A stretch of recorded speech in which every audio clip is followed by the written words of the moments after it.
নবীজি বলেন, আমি কি তোমাদেরকে এমন একটা আমলের কথা বলবো না যে আমলটা আমলের মধ্যে সবচাইতে উত্তম, এই আমলটা আল্লাহর কাছে অধিক পবিত্র, আবার এই আমলটা তোমাদের মর্যাদা বাড়ায় দিবে। আমল একটা, উপকার তিনটা। এক নাম্বার আমলটা শ্রেষ্ঠ আমল, দুই নাম্বার আমলটা আল্লাহর কাছে পবিত্র, তিন নাম্বার আমলটা তোমাদের মর্যাদা বাড়ায় দেয়। সাহাবারা বললেন, হুজুর এটা আবার কি আমল? নবীজি বললেন, জিকিরুল্লাহ, আল্লাহর জিকির যত বেশি করবা, এক নাম্বার তোমাদের মর্যাদা প্রতিনিয়ত আল্লাহ পাক রব্বুল আলামিন বাড়িয়ে দিবেন। যারা জিকিরকারী তাদের মর্যাদা আল্লাহ বাড়াবেন, এরা আল্লাহর কাছে পবিত্র বান্দা হবে। যারা জিকিরকারী, এই জিকিরের ইবাদতটা আল্লাহর কাছে শ্রেষ্ঠ ইবাদত। এখন আপনারা আলেমরা ছাড়া অন্যরা যারা আছেন, আপনাদেরকে আমি দুইটা শব্দ শিখাবো, মন দিয়ে শুনবেন। ওয়াজে আসছেন, কিছু শিখেন। প্রথমে একটা শিখবো, এরপরে আরেকটা শিখবো। রেডি তো সবাই? মুসলিম শরীফের হাদিস, হাদিস নাম্বার 2676, 2676। আমাদের মাদ্রাসার যে কপিগুলো আছে, মাদ্রাসা যে মুসলিম শরীফটা পড়ানো হয়, এটা অনুযায়ী মোট হাদিস সংখ্যা হবে 3033টা। এই হাদিসের বর্ণনাকারী ঠান্ডা পানি না, নরমাল পানি না, ফ্রিজের পানি খাইলে তো ঝামেলা। 2676 নাম্বার হাদিস, সমস্যা নেই, আপনার যে কোনো কলের পানি আনেন, সমস্যা নেই। 2676 নাম্বার হাদিসের বর্ণনা, আবু হুরায়রা রাদিয়াল্লাহু তাআলা আনহু বর্ণনা। এই হাদিসের মধ্যে আসছে, রাসূল আকরাম সাল্লাল্লাহু আলাইহি সাল্লাম একদিন সফর করতেছিলেন, মক্কার পথ ধরে মক্কার দিকে রওনা করলেন। মন দিয়ে বুঝেন। বাইনামা রাসূলুল্লাহ সাল্লাল্লাহু আলাইহি ওয়াসাল্লাম ইয়াসিরু ফি তরিকিহি ইলা মক্কা, নবীজি সাল্লাল্লাহু আলাইহি ওয়াসাল্লাম মক্কার পথ ধরে মক্কার দিকে চলতে লাগলেন। ফামাররা আলা জাবালিন, ফামাররা আলা জাবালিন ইউকালু লাহু জুমদান, আল্লাহ নবী একটা পাহাড়ের পাশ দিয়ে অতিক্রম করলেন, এই পাহাড়টার নাম হলো জুমদান। নবীজি বললেন, হাদা জুমদান, এটা হলো জুমদান নামক পাহাড়। এরপরে আল্লাহ নবী বললেন, এখন মুখস্থ করবেন, নবীজি বললেন, সাবাকাল মুফাররিদুনা, সাবাকাল মুফাররিদুনা। নবীজি বললেন, মুফাররিদুনরা অগ্রগামী হয়ে গিয়েছে। বলেন মুফাররিদুন, সবাই বলেন মুফাররিদুন। ওলামায়ে কেরাম দরকার নাই বলা, আপনারা জানেন, অন্যরা যারা আছেন তারা শিখতে হবে। বলেন তো মুফাররিদুন। আচ্ছা, আপনারা যারা আছেন মুফাররিদুন কারে কয় জানেন? এই পাশ থেকে কয়েকজন কইছে না, আপনারা জানেন না মুফাররিদুন কারে কয় জানেন? সাহাবারাও জানে না, তা আপনারা কেমনে জানবেন? প্রথমে আমি ভাবছিলাম আপনারা অনেকে জানেন, আগে টেনশনে পড়ে আছি। ইন্নালিল্লাহ, সাহাবারাও যেটা জানে না, এরা এটা জানে, তো বিশাল বড় ব্যাপার। সাহাবারা প্রশ্ন করলেন, ওয়াল মুফাররিদুনা ইয়া রাসূলুল্লাহ, মুফাররিদুন আবার কি জিনিস আল্লাহ নবী আপনার কাছে জানতে চাই।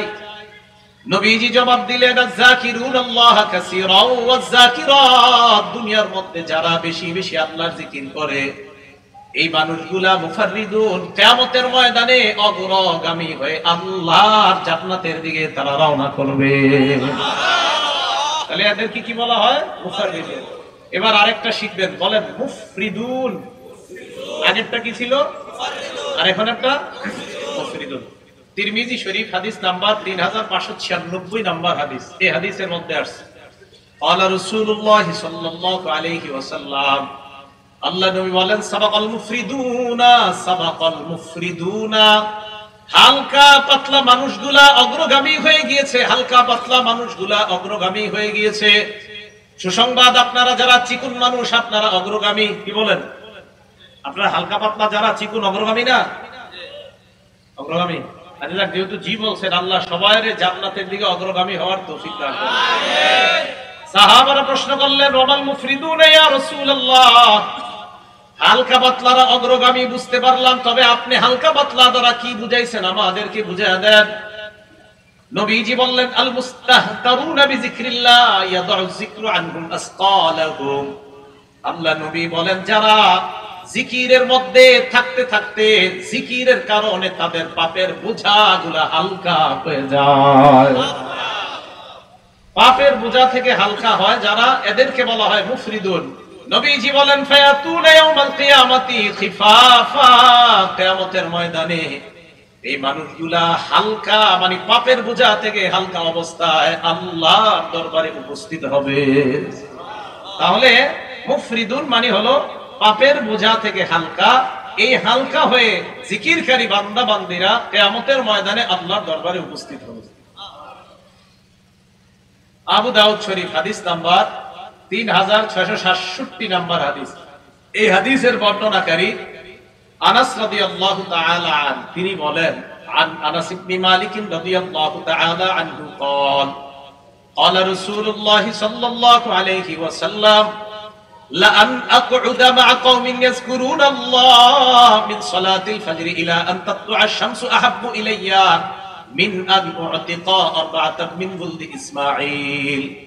নবীজি বলেন ফজরের নামাজের পর থেকে সূর্য ওঠার আগ পর্যন্ত জিকিরকারী বান্দাদের সাথে বসে থাকা, ইসমাইলি বংশের 4টা গোলাম আযাদ করার চাইতেও জিকিরকারীদের সাথে বসে থাকা আমি নবীর কাছে বেশি প্রিয় হয়ে যায়।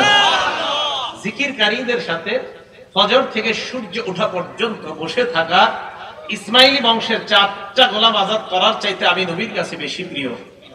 ওয়ালা আন আকুদা মা কওমিন ইয়াযকুরুনাল্লাহ মিন সালাতিল আসরি ইলা আন তাগরুবা শামস, আসরের নামাজের পর থেকে সূর্য ডুবার আগ পর্যন্ত জিকিরকারীদের সাথে বসে থাকা আহাব্বু ইলাইয়া মান আন উতিকা আরবা'a, 4টা গোলাম আযাদ করার চাইতে আসর থেকে মাগরিবের আগ পর্যন্ত জিকিরকারীদের সাথে বসে থাকা আমি নবীর কাছে বেশি প্রিয় হয়ে যায়।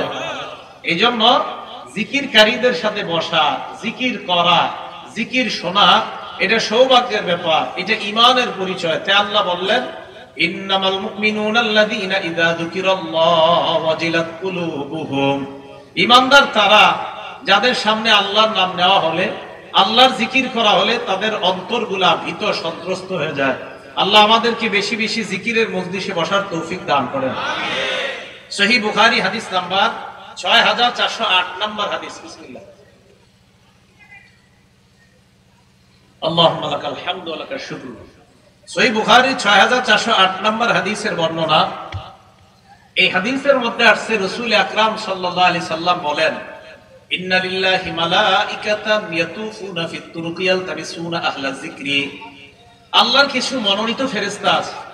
এই ফেরেশতাদের কাজ হলো আপনাদের রাস্তাগুলো আছে না ছোট ছোট, এই রাস্তাগুলোতে তারা তওয়াফ করতে থাকে আর জিকিরের মজলিস আছে কোথায় এদেরকে তারা তালাশ করতে থাকে। فإذا وجدوا قوما يذكرون الله تنادوا هلموا إلى حاجتكم,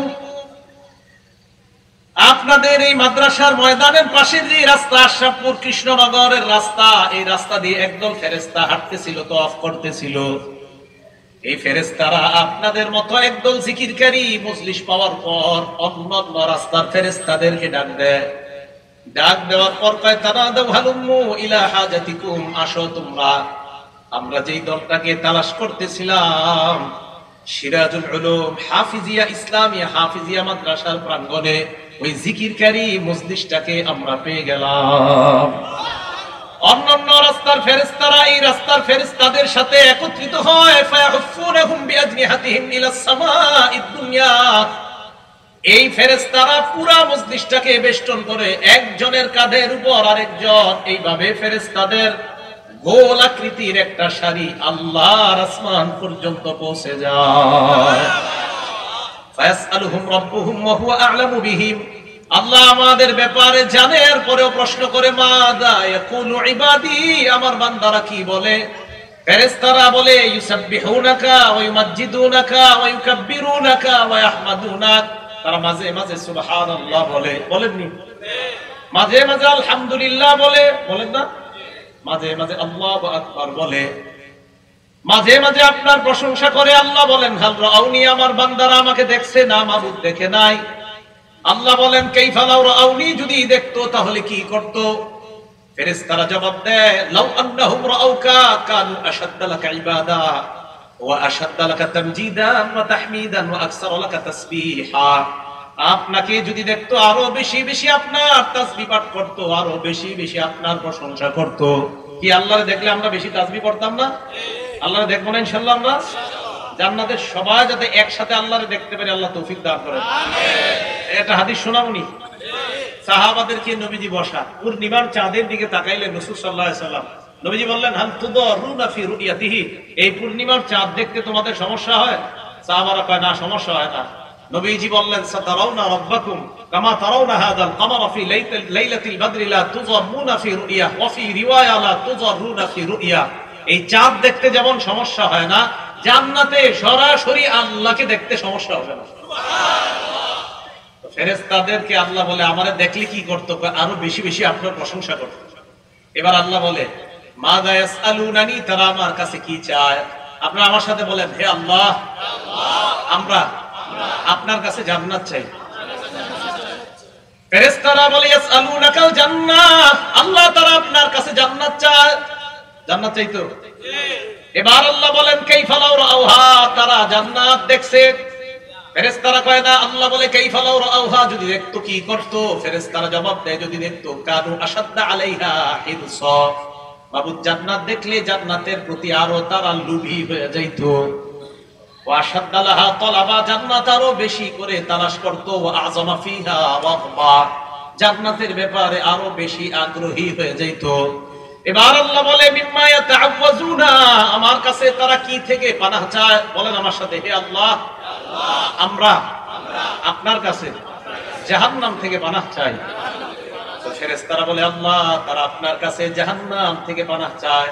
আজকে কিন্তু আমরা আল্লাহর কাছে জান্নাতও চাইলাম, আবার জাহান্নাম থেকে পানাহও চাইলাম। তো আল্লাহ কয়, জাহান্নাম থেকে পানাহ চায়? কয় হ্যাঁ। কয় দেখছে? কয় না। কাইফা লাউ রাআউহা, দেখলি কি করতো? ফেরেশতারা জবাব দেয়, যদি দেখতো কানু আশাদ্দা মিনহা ফিরারা, দেখলে আরো বেশি বেশি জাহান্নাম থেকে পালাইতো। ওয়া আশাদ্দা লাহা খাউফা, আরো বেশি বেশি ভয় করতো। আল্লাহ বলে, ফেরেশতারা, ইন্নী উশহিদুকুম আন্নী ক্বাদ গফারতু লাহুম, সাক্ষী থাকো আমি আল্লাহ ওই সিরাজুল উলুম ইসলামিয়া মাদ্রাসার প্রাঙ্গণের মানুষগুলারে মাফ করে দিলাম। পিছনে যারা দাঁড়ায় আছে তাদের ব্যাপারে কি অবস্থা হবে? না না, আপনারা জানেন না কি হবে। এক ফেরেশতা আল্লাহর কাছে বলে, এই হাদিসে আছে, ফুলানুন লাইসা ফীহি আল্লাহ, এমন একজন বান্দা আছে এই জায়গায় যারা মূলত ওয়াজ শুনতে আসে নাই, এমনি আসছে।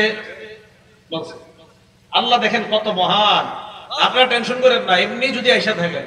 আল্লাহ কয়, হুমুল জুলাসা লা ইয়াশকা জালিসুহুম, এই জায়গার মজলিসটা এত দামি মজলিস, তাদের পিছনে যারা এমনিও আসে আমি তাদেরকেও মাফ করে দেই। তাহলে জিকিরের মজলিসে গেলে আপনি যদি অন্য কোনো প্রয়োজনে গিয়ে বসে যান, আল্লাহ মাফ করে দিবে। তাহলে এই মজলিসের দাম কম না অনেক বেশি? আল্লাহ গুরুত্ব দেওয়ার তৌফিক দান করেন। একটা কিতাব আছে নাম আল ওয়াবিল, এই কিতাবের লেখকের নাম ইবনুল কাইয়্যিম রাহমাতুল্লাহি আলাইহি, শাইখুল ইসলাম ইবনে তাইমিয়া রাহমাতুল্লাহি আলাইহির ছাত্র।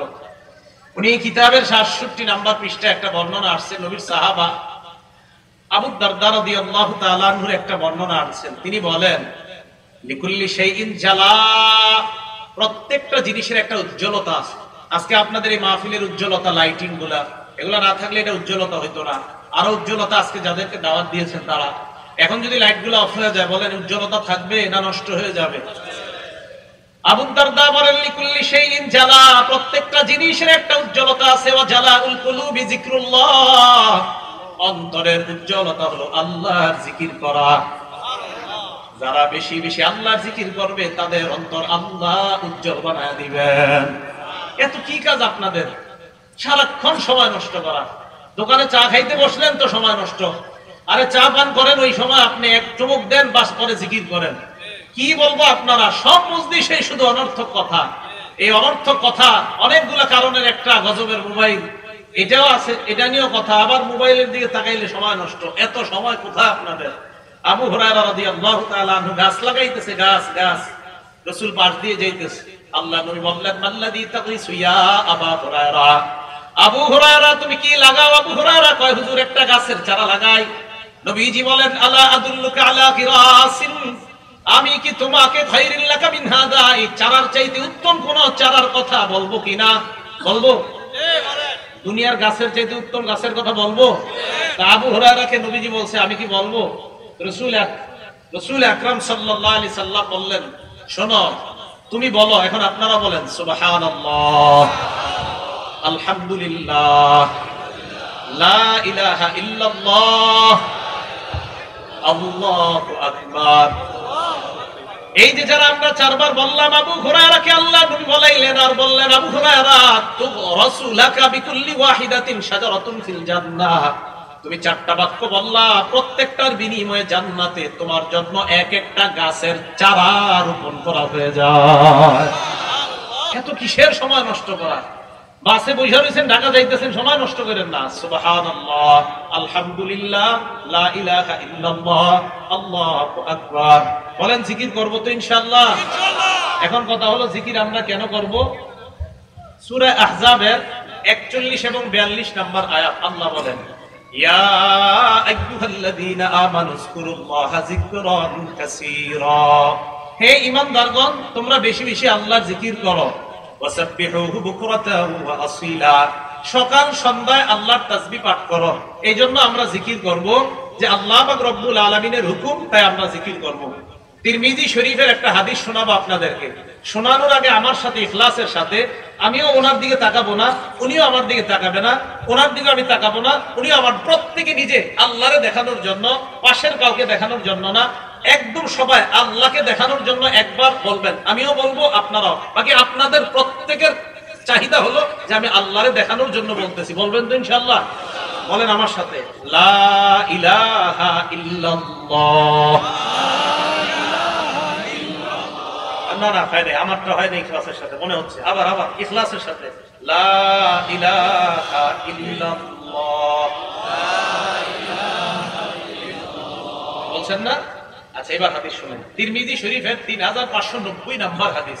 ক্বালা রাসূলুল্লাহ সাল্লাল্লাহু আলাইহি ওয়াসাল্লাম, আল্লাহ নবী বলেন, মা ক্বালা আব্দুল্লাহ ইলাহা ইল্লাল্লাহ আত্তু মুখলিসান, নবীজি বলেন কোন বান্দা যদি একবার ইখলাসের সাথে পড়ে লা ইলাহা ইল্লাল্লাহ ইল্লা ফুতিহাত লাহু আবওয়াবুস সামা হাত্তা তুজিয়া ইলাল আরশ, আমরা যারা ইখলাসের সাথে একবার লা ইলাহা ইল্লাল্লাহ পড়লাম, নবীজি বলেন আসমানের সবগুলা দরজা খুলে দেওয়া হয়েছে, তোমার লা ইলাহা ইল্লাল্লাহ যেন আরশ পর্যন্ত পৌঁছে যায়। শুধু একবার। রাত্রে 3টার দিকে ঘুম ভেঙে গেছে, বিবি ঘুমায়, ছেলে মেয়ে সবগুলা ঘুমাইতেছে, হাদিস মনে পড়ে গেছে কি যে রাসূলুল্লাহ বলছে একবার ইখলাসের সাথে লা ইলাহা ইল্লাল্লাহ পড়লে আসমানের সব দরজা খোলে। তো রাত 3টার দিকে হঠাৎ ঘুম ভাঙছে, ইখলাসের সাথে পড়েন লা ইলাহা ইল্লাল্লাহ। দুনিয়ার মানুষ জানেও না, আশরাফপুরের গ্রামবাসী জানেও না আপনি যে রাত 3টায় আসমানের সব দরজা খুলে ফেলছেন। সুবহানাল্লাহ। জিকিরের মাধ্যমে জিহ্বাটা তরুতাজা রাখে। এবার আমার সাথে 3টা বাক্য বলবেন, বলেন আল্লাহু আকবার কাবীরা, আল্লাহু আকবার কাবীরা, আলহামদুলিল্লাহি হামদান কাসীরা, আলহামদুলিল্লাহি হামদান কাসীরা, সুবহানাল্লাহি বুকরাতাও ওয়া আসীলা, সুবহানাল্লাহি বুকরাতাও ওয়া আসীলা। বলছেন তো সবাই? এবার হাদিস শুনেন। তিরমিজি শরীফের 3592 নম্বর হাদিস। ক্বালা রাসূলুল্লাহ সাল্লাল্লাহু আলাইহি ওয়াসাল্লাম, নবীজি সাহাবা আব্দুল্লাহ ইবনে ওমর বলেন, বাইনামা নাহনু নুসাল্লি মা রাসূলিল্লাহি সাল্লাল্লাহু আলাইহি ওয়াসাল্লাম, একবার আমরা আল্লাহর নবীর সাথে নামাজ আদায় করতেছিলাম। ফাকালা রাজুলুম মিনাল কওম আল্লাহু আকবার কাবীরা ওয়ালহামদুলিল্লাহি হামদান কাসীরা ওয়া সুবহানাল্লাহি বুকরাতাও ওয়া আসীলা। এক ব্যক্তি বলে উঠল, আল্লাহ একমাত্র বড়, সমস্ত প্রশংসা আল্লাহর, সকাল সন্ধ্যা তাসবিহ পাঠ করি আল্লাহ। এগুলো হলো অর্থ। নবীজি বললেন, মানিল কাইলু কালিমাতান কাযা ওয়া কাযা। আচ্ছা এই কথাগুলো কে বলছে? মাত্র এক সাহাবা বললেন, আনা ইয়া রাসূলুল্লাহ, হুজুর আমি বলছি। নবীজি বললেন, আজিবতুলাহা, তুমি যেই বাক্যগুলো বললা, তোমার বাক্য শুনে আমি নবী আশ্চর্য হয়ে গেলাম। কেন আশ্চর্য হইলাম জানুনি? তুমি 3 বাক্য বললা, আমি তাকায় দেখলাম ফুতিহাত লাহা আবওয়াবুস সামা, তোমার এই 3 বাক্য আরশে পৌঁছার জন্য আল্লাহর আসমানের সবগুলা দরজা খুলে দেওয়া হয়েছে। সময়গুলা কাজে লাগান, গীবত শেখায়ত করেন না। চা স্টলের সামনে বৈশা অমুকে কি করলো, তমুকে কি করলো, এই গীবত না করে, এই গীবত শেখায়ত না করে, এই জিহ্বাটা জিকিরের মাধ্যমে তরুতাজা রাখেন। এই জিহ্বাটা সব সময় জিকির জারি রাখেন। আল্লাহ তৌফিক দান করেন। তাহলে ইমানদারের 1 নাম্বার পরিচয়, যাদের সামনে জিকির করা হলে অন্তর কেঁপে ওঠে। এই জিকিরের অনেকগুলা ফাজাইল জানলাম। 2 নাম্বার, আমরা কেন করব? আল্লাহর হুকুম। 3 নাম্বার, জিকির করলে লাভ কি? আপনি যে জিকির করবেন, জিকির করলে লাভ, আমার সাথে বাংলা বলবেন, বলেন অশান্ত হৃদয় প্রশান্ত হয়ে যায়। বলেন অশান্ত হৃদয় প্রশান্ত হয়ে যায়। দলিল সূরা রাদ আয়াত নাম্বার 28 আল্লাহ বলেন আল্লাযীনা আমানু আউযু বিল্লাহি মিনাশ শাইতানির রাজীম। আল্লাহ বলেন আল্লাযীনা আমানু ওয়া তাতমাইন্নু কুলুবুহুম বিযিকরিল্লাহ আলা বিযিকরিল্লাহি তাতমাইন্নুল কুলুব। আল্লাহ বলে শোনো তোমরা জিকিরের মাধ্যমে হৃদয় প্রশান্ত হয়ে যায়। তাহলে অশান্ত হৃদয় প্রশান্ত হয় জিকিরের মাধ্যমে। আলেমরা ছাড়া অন্যরা একটু বলবেন, বলেন তো জিকিরের মাধ্যমে কি হয়? অশান্ত হৃদয় প্রশান্ত হয়ে যায়। মাশাআল্লাহ, জিকিরের মাধ্যমে কি হয়? অশান্ত হৃদয় প্রশান্ত। এখন কথা, হুজুর অশান্ত হৃদয় প্রশান্ত হইলে কি লাভ? প্রথমে জিকিরের ফজিলত জানলাম, এরপরে জানলাম জিকির কেন করব, 3 নাম্বার জানলাম জিকিরের কারণে অশান্ত হৃদয় প্রশান্ত হয়। 4 নাম্বার, অশান্ত হৃদয় প্রশান্ত হইলে কি লাভ? উত্তর, মরণের সময় ফেরেশতা ওই প্রশান্ত হৃদয় ওয়ালাকে জান্নাতের দিকে স্বাগত জানাইতে জানাইতে নিয়ে যায়। সুবহানাল্লাহ। দলিল সূরা ফাজরের 27 থেকে 30 নাম্বার আয়াত। আল্লাহ বলেন আউযু বিল্লাহি মিনাশ শাইতানির রাজীম ইয়া আইয়াতুহান নাফসুল মুতমাইন্না। হে প্রশান্ত নফসের অধিকারী, প্রশান্ত হৃদয়ের অধিকারী বান্দা, ইরজিই ইলা রাব্বিকি রাদিয়াতাম মারদিয়া। তুমি তোমার রবের দিকে প্রত্যাবর্তন করো সন্তুষ্ট চিত্তে এবং সন্তুষ্ট বাজন হয়ে। এমন অবস্থায় তুমি আল্লাহর দিকে রওনা হও, তুমি আল্লাহর প্রতি সন্তুষ্ট, আল্লাহ তোমার প্রতি সন্তুষ্ট। তোমার প্রতি আল্লাহ সন্তুষ্ট, আল্লাহ তোমার প্রতি সন্তুষ্ট। তাহলে রাসূল আকরাম সাল্লাল্লাহু আলাইহি ওয়াসাল্লাম ওনার এক সাহাবার সাথে বসা, আবু বকর সিদ্দিক রাদিয়াল্লাহু তাআলা আনহুর সাথে বসা। আচ্ছা, আগে আয়াতটা শুনেন যে আল্লাহ তোমার প্রতি সন্তুষ্ট, তুমি আল্লাহর প্রতি সন্তুষ্ট, এমন অবস্থায় রওনা করলাম। এরপরে কয় ফাদখুলি ফি ইবাদি, আমার বান্দাদের অন্তর্ভুক্ত হও, ওয়াদখুলি জান্নাতি, এবং জান্নাতে প্রবেশ করো। এখন দেখেন এই আয়াতের ব্যাপারে একটা হাদিস শোনাবনি। আদ-দুররুল মানসুর একটা কিতাব আছে, এই কিতাবের 8 নাম্বার খণ্ড 513 নাম্বার পৃষ্ঠা। عن سعيد بن جبير رضي الله تعالى عنه قال قرأت عند النبي صلى الله عليه وسلم يا أيتها النفس المطمئنة। আমি আল্লাহ নবীর সামনে সূরা ফাজরের 27 থেকে 30 নাম্বার আয়াত পর্যন্ত তেলাওয়াত করলাম। আবু বকর সিদ্দিক নবীর পাশে বসা। আবু বকর সিদ্দিক রাদিয়াল্লাহু তাআলা আনহু বললেন ইন্না হাযা হাসান, এটা তো অনেক চমৎকার কথা। আল্লাহ নবী আবু বকরের দিকে তাকায় বললেন আবু বকর আলা ইন্নাল মালাকা সায়াকুলু লাকা ইনদাল মাউত। হে আবু বকর, এই কথাগুলা ফেরেশতা তোমার মরণের সময় তোমাকে বলতে বলতে দুনিয়া থেকে নিয়ে যাবে। আবু বকর, আমার আশা ফেরেশতা তোমাকে এই আয়াতগুলো বলতে বলতে নিয়ে যাবে। আব্দুল্লাহ ইবনে আব্বাস রাদিয়াল্লাহু তাআলা আনহুমা, নবীর সাহাবা, উনি যখন মারা যায়, সিয়ারু আলামিন নুবালা কিতাবের নাম 3 নাম্বার খণ্ড 358 নাম্বার পৃষ্ঠা। মাতা ইবনে আব্বাস রাদিয়াল্লাহু তাআলা আনহুমা বিত-তায়েফ। আব্দুল্লাহ ইবনে আব্বাস তায়েফে মারা গেছে রাদিয়াল্লাহু আনহুমা। মারা যাওয়ার পর যা আতাইরুল লাম ইউরা আলা খিলকাতিহি, একটা পাখি আসছে, এই জাতীয় পাখি আগে কখনো দুনিয়াতে দেখা যায়নি। তো পাখি আসার পর লাশটা যেই খাটের মধ্যে রাখা, ফাদাখালা নাশা, পাখিটা ওই লাশের ভিতরে ঢুকে গেছে। সবাই খালি তাকায় রয়েছে যে পাখিটা বের হয় কখন দেখবো। পাখি আর বের হয় না, জানাজা হয়ে গেছে, লাশ দাফন হয়ে গেছে, মাটি দেওয়া হয়ে গেছে, পাখি বের হয় না। লাম ইউরা খারিজা মিনহু, পাখি বের হতে দেখা যায় না। তো সাহাবারা বলে আমরা যখন কবরের পাশে দাঁড়াই রয়েছি, হঠাৎ একটা আওয়াজ শুনতেছি, কে যেন সূরা ফজরের 27 থেকে 30 নাম্বার আয়াত তেলাওয়াত করতেছে। এখন শুনেন কি, লাম ইউরা মান তালা হাযিহিল আয়াত, আয়াত শুনতেছি, চারদিকে তাকাই দিছি, কিন্তু কাউকে দেখা যাচ্ছে না আয়াত কে তেলাওয়াত করে।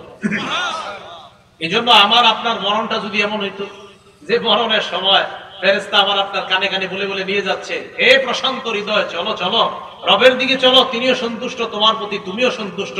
আল্লাহ আমাদের সকলকে এই প্রশান্ত হৃদয়ওয়ালা মুমিন হওয়ার তৌফিক দান করুন। আল ওয়াবিল কিতাবের নাম, এই কিতাবের 71 নাম্বার পৃষ্ঠা ইবনে তাইমিয়া রাহমাতুল্লাহ আলাইহির ছাত্র ইবনুল কাইয়িম রাহমাতুল্লাহ আলাইহি লেখেন যে ইবনে তাইমিয়া রাহমাতুল্লাহ আলাইহি বলেন, বিসমিল্লাহ, আয-যিকরু লিল কলব মিসলুল মা'i লিস সামা। মাছের জন্য পানি যেমন জরুরি, অন্তরের জন্য জিকির তেমন জরুরি। ইবনে তাইমিয়া বলে দুনিয়ার মানুষ শোনো, কাইফা ইয়াকুনু হালুস সামাক ইযা ফাকাদাল মা, পানি যদি শুকিয়ে যায় তাহলে বলো তো দুনিয়ার মাছগুলার কি অবস্থা হবে? বলেন আপনারা, নদীর, সমুদ্রের, পুকুরের পানি শুকিয়ে গেলে মাছ বাঁচবে না মরবে? জিকির না থাকলে অন্তর মরে যাবে। তাই জিকির যত বেশি হবে অন্তর তত জিন্দা হয়ে যাবে। আল্লাহ পাক বেশি বেশি জিকির করার তৌফিক দান করেন। তাহলে এক নাম্বার ইমানদারের পরিচয়, যার সামনে জিকির করা হলে ওই ব্যক্তির অন্তর প্রকম্পিত হয়ে যায়। আল্লাহ জিকিরকারী বান্দাদের অন্তর্ভুক্ত হওয়ার তৌফিক দান করেন। দুই নাম্বার, ওয়াইদা তুলিয়াত আলাইহিম আয়াতুহু যাদাতহুম ঈমানা, যাদের সামনে কোরআন তেলাওয়াত করা হলে ওই কোরআন তেলাওয়াত তাদের ঈমান বৃদ্ধি করে দেয়। কোরআন তেলাওয়াত করেননি আপনারা? হ্যাঁ, দেখছেন জি এর আওয়াজ কত ছোট। কোরআন তেলাওয়াত করেন? তো হুজুররা কইছি জি, এরা তো করে, এরা তো নামাজে নামাজে করে। আপনারা 21 পারা শুরু পৃষ্ঠা, উতলু মা উহিয়া ইলাইকা মিনাল কিতাব, তেলাওয়াত করেন। আপনি তেলাওয়াত করেন। বুখারী শরীফের 5427 নাম্বার হাদিস, ক্বালা রাসূলুল্লাহ সাল্লাল্লাহু আলাইহি ওয়াসাল্লাম, আল্লাহ নবী বলেন, মাসালুল মুমিনিল্লাযী ইয়াকরাউল কুরআন, যে ইমানদার কোরআন পড়ে, কামাসালিল উত্রুজ্জা, ওই ইমানদারের দৃষ্টান্ত হলো কমলা লেবুর মতো। তার মতো? আসলে উত্রুজ্জা মানে যদিও কমলা লেবু, কিন্তু কমলা লেবু না, দেখতে কমলার লেবুর মতো, আসলে কমলা লেবু না। সম্ভবত আমাদের বাংলাদেশে এটা পাওয়া যায় না এই ফলটা, উত্রুজ্জা। এই উত্তরুজ্জা সম্ভবত আরবে পাওয়া যায় নিশ্চিত, বাকি আমাদের দেশে সম্ভবত এটা পাওয়া যায় না। বাকি কদমতলি, বাদামতলি, ঢাকার ওই জায়গায় খোঁজ নিলে পাওয়া যেতে পারে যে উত্তরুজ্জা, যেটা কমলা লেবুর মতো দেখতে কিন্তু কমলা লেবু না। এই ফলটার স্বাদ বড় চমৎকার, ঘ্রাণ বড় চমৎকার। যে ইমানদার কোরআন তেলাওয়াত করে ওই ইমানদারের ইমানের স্বাদ এবং ঘ্রাণ আল্লাহর কাছে পৌঁছে যায়। স্বাদও থাকে, ঘ্রাণও থাকে। ওয়ামাসালুল মুমিনিল্লাযী লা ইয়াকরাউল কুরআন, যে ইমানদার কোরআন তেলাওয়াত করে না, কামাসালিত তামরা, ওই ইমানদারের দৃষ্টান্ত হলো খেজুরের মতো। লাইসা লাহা রিহুন, খেজুরের কোনো ঘ্রাণ নাই, তবে স্বাদ আছে। ঈমানের কারণে তার স্বাদ আছে, কিন্তু তেলাওয়াত না করার কারণে তার কোনো ঘ্রাণ নাই। 3 নাম্বার, মাসালুল মুনাফিকিল্লাযী ইয়াকরাউল কুরআন কামাসালির রাইহানা, যে মুনাফিক কোরআন পড়ে তার দৃষ্টান্ত হলো ফুলের মতো। মুনাফিকের দৃষ্টান্ত, কোরআন পড়ে ফুলের মতো, ঘ্রাণ আছে, ফুলের মতো ঘ্রাণ আছে, কিন্তু ফুলের মিষ্টি নাই, কারণ ঈমান নাই। ওয়ামাসালুল মুনাফিকিল্লাযী লা ইয়াকরাউল কুরআন কামাসালিল হানজালা, যে মুনাফিক কোরআন পড়ে না তার দৃষ্টান্ত মাকাল ফলের মতো। এই ফলের ঘ্রাণও নাই, আবার এই ফল স্বাদও না। আল্লাহ আমাদের সকলকে কোরআন তেলাওয়াত যেন করতে পারি প্রতিনিয়ত আল্লাহ তৌফিক দান করেন। কোরআন তেলাওয়াত যেই জায়গায় সবচেয়ে বেশি করা হয়, এই জায়গাগুলোর নাম কি? মাদ্রাসা। বলেন সহজে, কি নাম? মাদ্রাসা। প্রত্যেকদিন প্রতিনিয়ত 24 ঘন্টা কোরআন তেলাওয়াত করা চলতেছে। তিরমিজি শরীফের 2909 নাম্বার হাদিসের বর্ণনা, ক্বালা রাসূলুল্লাহ সাল্লাল্লাহু আলাইহি ওয়াসাল্লাম, আল্লাহ নবী বলেন, খায়রুকুম মান তাআল্লামাল কুরআনা ওয়া আল্লামা, তোমাদের মধ্যে সর্বোত্তম ওই ব্যক্তি যেই ব্যক্তি কোরআন শিখে অন্যকে শিখায়। তার মানে এটা নিশ্চিত মাদ্রাসার ছাত্র উস্তাদ তারা সবচেয়ে সর্বোত্তম ব্যক্তি, এরা কোরআন শিখে, কোরআন শিখায়। তিরমিজি শরীফের 2910 নাম্বার হাদিস, ক্বালা রাসূলুল্লাহ সাল্লাল্লাহু আলাইহি ওয়াসাল্লাম, মান ক্বারা হারফাম মিন কিতাবিল্লাহ ফালাহু বিহি হাসানা ওয়াল হাসানাতু বিআশরি আমসালিহা, কোরআনের একটা অক্ষর যদি কেউ পড়ে তার আমলনামায় আল্লাহ 10টা সওয়াব লিপিবদ্ধ করে দেয়। পড়েন তো, আলিফ লাম মিম। আলিফ লাম মিম। রাসূল আকরাম সাল্লাল্লাহু আলাইহি সাল্লাম বলেন, আমি বলি না যে আলিফ লাম মিম একটা হরফ, ওয়ালাকিন আলিফুন হরফুন, আলিফ একটা হরফ, ওয়ালামুন হরফুন, লাম একটা হরফ, মিমুন হরফুন, মিম একটা হরফ। আলিফ লাম মিম যারা পড়লাম আমাদের আমলনামায় আল্লাহ 30টা সওয়াব লিপিবদ্ধ করে দিয়েছেন। সুবহানাল্লাহ। কোরআন পড়া যেই জায়গায় হয় এটার নাম মাদ্রাসা। মাদ্রাসায় পড়া হয় লেখা পড়া। বলেন তো কি করা হয়? লেখা পড়া। জানেন, আমি যখন দুনিয়ার গবেষণা করি, দুনিয়ার সৃষ্টি নিয়ে বড় আশ্চর্য হয়ে যাই। আবু দাউদ শরীফের 4700 নাম্বার হাদিস, এই হাদিসের মধ্যে আসছে, ইন্না আউওয়ালা মা খালাকাল্লাহুল খালকা আল কলম, আল্লাহ সর্বপ্রথম যে জিনিসটা বানাইছে এটা হলো কলম। কি বানাইছে? অনেকে অন্যটা বলে, অনেকে অন্যটা বলে, মানে আমি আস্তে আস্তে অনেক কিছু দেখছি, মনে হয় হেরা অন্যটা কয়, বাকি কলম সহিহ হাদিস অনুযায়ী। এই কলম বানানোর পর আল্লাহ কলমকে বললেন, কলম তুমি লেখো। তো কলম কয়, মাজা আক্তুবু ইয়া রাব, আল্লাহ আমি কি লিখবো? আল্লাহ বললেন, উকতুব মাকাদিরা কুল্লি শাইইন হাত্তা তাকুমাস সাআ, কিয়ামত পর্যন্ত যা হবে সব তুমি লেখো। সুবহানাল্লাহ। তাহলে দুনিয়ার সৃষ্টির গবেষণা করলে লেখা, বলেন কি হয়? লেখা। ইসলাম গবেষণা করলে দেখেন তো কি হয়। নবীজি সাল্লাল্লাহু আলাইহি সাল্লাম হেরা পর্বতে বসা, বুখারী শরীফের 3 নাম্বার হাদিস, জিবরিল আমিন নবীজির কাছে আসছে। আসার পর নবীকে সর্বপ্রথম বললেন, ইকরা ইয়া মুহাম্মদ, আপনি পড়েন হে মুহাম্মদ সাল্লাল্লাহু আলাইহি সাল্লাম। বলেন, ইসলামের সর্বপ্রথম শব্দ পড়া। বলেন কি? দুনিয়ার সর্বপ্রথম শব্দ লেখা। ইসলামের গবেষণা করলে সর্বপ্রথম শব্দ পড়া, দুইটা মিলাইলে হয় লেখাপড়া। তাহলে লেখাপড়া ধর্মীয় শিক্ষা যেই জায়গায় হয় এটা হলো মাদ্রাসা। বলেন এটার নাম কি? মাদ্রাসা। মাশাআল্লাহ সিরাজুল উলুম ইসলামিয়া হাফিজিয়া মাদ্রাসা ছাত্রদের এখানে সংকুলন হচ্ছে না, এত পরিমাণ ছাত্র। এটা কি খুশির খবর না দুঃখের খবর? ছাত্র জায়গা দিতে না পারাটা এটা কি খুশির খবর না দুঃখের খবর? এজন্য মাদ্রাসার ছাদ ঢালাই হচ্ছে ছাত্রদের, এজন্য থাকার ব্যবস্থার জন্য ছাদ ঢালাই হচ্ছে, ছাদ ঢালাই হবে ইনশাআল্লাহ। আরো অনেক কাজের বাকি আছে, শ্রমিকদের পারিশ্রমিক সহ প্রচুর পরিমাণ কাজও বাকি এবং অর্থনৈতিক একটা প্রয়োজন আছে। এজন্য মাদ্রাসার অর্থনৈতিক বিষয়টা আমরা সকলে লক্ষ্য রাখবো তো ইনশাআল্লাহ। কি বলেন, সকলে লক্ষ্য রাখবো তো ইনশাআল্লাহ। হুজুর আসার আগে, হুজুর এসে পড়তেছেন, আসার আগে আমরা মাদ্রাসার জন্য আমরা কেউ উঠবো না। আমরা মেহেরবানি করে আমরা মাদ্রাসার জন্য যে যা পারি ইনশাআল্লাহ আমরা শরীক হওয়ার চেষ্টা করব। আর যদি আপনারা বলেন লেখাইবেন বাকি, তাও লেখাতে পারেন। নগদ যদি দিতে চান সেটাও লেখাতে পারেন ইনশাআল্লাহ। খুব দ্রুত হুজুর আসতেছে।